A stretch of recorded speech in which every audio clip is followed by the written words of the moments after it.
हाथी का दांत देखे ना, खाने के लिए कोई और दिखाने के लिए और। तो संविधान को माथे से लगाते हैं जरूर, लेकिन दिल में वो मनुस्मृति को रखते हैं। हमारे प्रधानमंत्री जो हैं देश के संविधान को समाप्त करने की राह पर चल पड़े हैं। और जैसे पहले वो बोले थे कि वन देश वन टैक्स, फिर जीएसटी अलग, टोल टैक्स अलग, तरह तरह के टैक्स वसूला जा रहा है। तो उसी प्रकार वन देश या वन नेशन वन इलेक्शन ये सिर्फ कहने को है, ये चुनाव कराना नहीं चाहते हैं। और मुझे डर है और पिछड़ा वर्ग को भी डर है कि अगर ये बीच में सत्ता से नहीं हटाए गए तो 29 में जो लोकसभा चुनाव है वो चुनाव नहीं होने वाला है।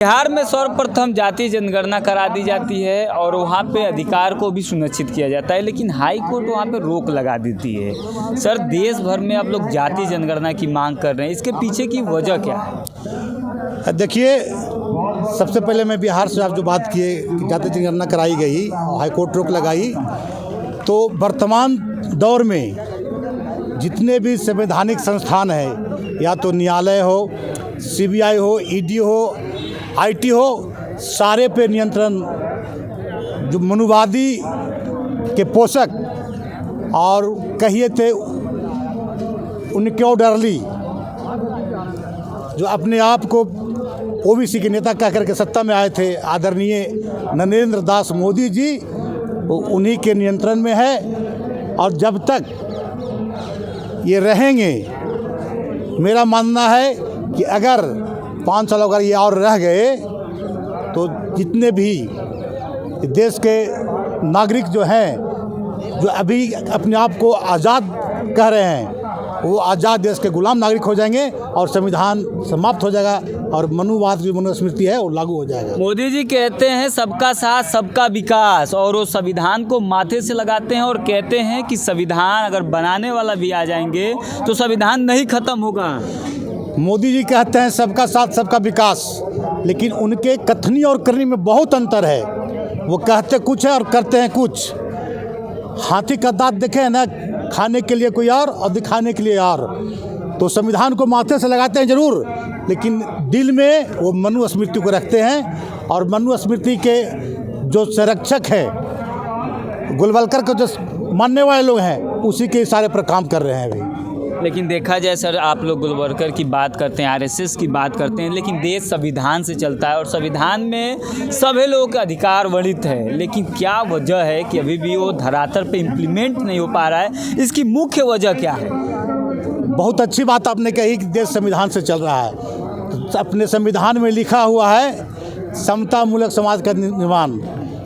इतना एक वोट की कीमत अडानी और प्रधानमंत्री राष्ट्रपति को है, उतना एक भिखारी भी जो है उतना ही कीमत है। लेकिन यहाँ पे देश के 90% जो धन है मात्र 5 लोगों के बीच में मोदी जी बांट दिए हैं। तो कहाँ देश संविधान से चल रहा है?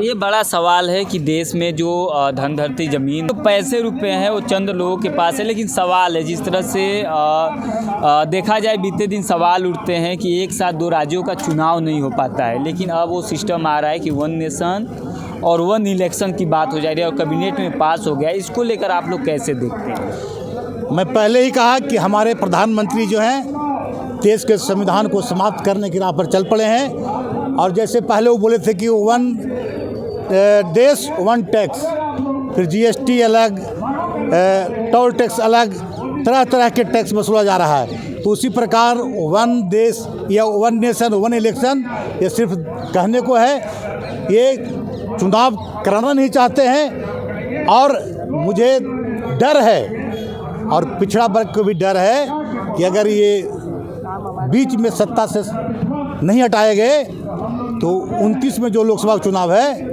वो चुनाव नहीं होने वाला है। सिर्फ यहाँ पे मनुस्मृति लागू हो जाएगी। लेकिन उनका कहना है कि जो टाइम बचेगा उसमें पॉलिसियाँ तय की जाएंगी और काम किया जाएगा। इस तरह से देश भर में चुनाव में और राजनेता और देश की जनता और जो शासन प्रशासन है वो फंसा रह जा रहा है। तो फिर ये 4 चरण 5 चरण 2 राज्य का चुनाव भी देखे, छोटा सा राज्य झारखंड, तो ऐसा क्यों कहते हैं भाई? आप जो है संविधान जो प्रदत्त अधिकार है पूरे देश के लोगों को क्यों नहीं देते हैं?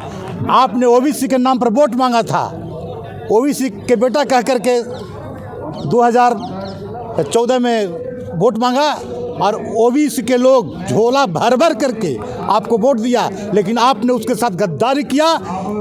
19 में हमारे पुलवामा कराकर देश के सैनिकों को हत्या करवाकर आप बता सकते हैं कि आरडीएक्स किसने लाया, वो अभी तक पता नहीं कर सके और कहते हैं कि 1 नेशन 1 इलेक्शन कैसे होगा संभव? सिर्फ आंख में धूल झोंकने का काम कर रहे हैं और इनडायरेक्ट में मनुस्मृति को लागू करना चाहते हैं और उसी और कदम बढ़ाए हुए हैं। पुलवामा की बात कर रहे हैं, बीजेपी का पूरे विश्व में डंका बज रहा है, आप लोग पुलवामा को देख रहे हैं। पूरे विश्व में डंका, तो ये 2024 का जो आम चुनाव हुआ पूरा विश्व देख लिया कि इनका डंका कितना बजता है। अगर सच कहें तो ईवीएम हटा दिया जाए तो जिस प्रकार 2 सीट से भाजपा ऊपर आई है ना, ईवीएम हटा करके और 25 में ही चुनाव करा लें, अभी 2 महीने के अंदर चुनाव कर लें, फिर वो 2 सीट पर आ जाएंगे, मैं दावा करता हूँ। ईवीएम को चुनाव आयोग देखता है कि मोदी जी देखते हैं? मैं पहले ही बताया कि जितने भी संवैधानिक संस्थाएं हैं उन नियंत्रण में मोदी जी के हैं और वो उनकी विश्वसनीयता समाप्त हो चुकी है। हम जब न्यायालय पर बताए, जो पहले लोग कहता था कि न्यायालय पर भरोसा है, लेकिन आज के जो न्यायाधीश हैं बेईमान हैं। अभी जो चीफ जस्टिस रिटायर किए DY चंद्रचूड़ साहब, उसके पहले जो अभी राज्यसभा सांसद हैं, तो क्या कह सकते हैं आप? किस पर भरोसा कर सकते हैं? जब तक ये सरकार रही तो देश में 90% वाले लोगों को न्याय नहीं मिलेगा और चंद पूंजीपतियों में के हाथों में बागडोर चला जाएगा और फिर ये आज़ाद देश जो हम कहने को हैं, हम गुलाम बन जाएंगे। चलिए, शुक्रिया, धन्यवाद। तो आप लोगों ने सुना जिस तरह से ओबीसी के लोग हैं जो सड़कों पे उतर गए, लेकिन सवाल है पूरे देश भर में देखेंगे जिस तरह से 1 नेशन और 1 इलेक्शन की जो बात हो रही है, कैबिनेट में पास हो गया कि देश में अभी चुनाव को लेकर जिस तरह से पारदर्शिता की बात हो रही थी, जो वोटिंग मशीन है उसको लेकर बार बार सवाल उठ रहे थे, चुनाव आयोग पे सवाल उठ रहे थे, क्या चुनाव में पारदर्शिता है? क्या देश में 1 नेशन 1 एजुकेशन नहीं होना चाहिए? आप क्या सोचते हैं, हमें कमेंट में जरूर बताइए। नेशनल दस्तक की आपसे गुजारिश है कि अगर इसको बचाना चाहते हैं तो नेशनल दस्तक को सब्सक्राइब करने के लिए रेड कलर के सब्सक्राइब बटन को दबाएं, फिर बेल आइकन की घंटी दबाएं। नेशनल दस्तक को बचाने के लिए बहुत जरूरी है कि हर खबर को शेयर करें, लाइक करें, कमेंट जरूर करें।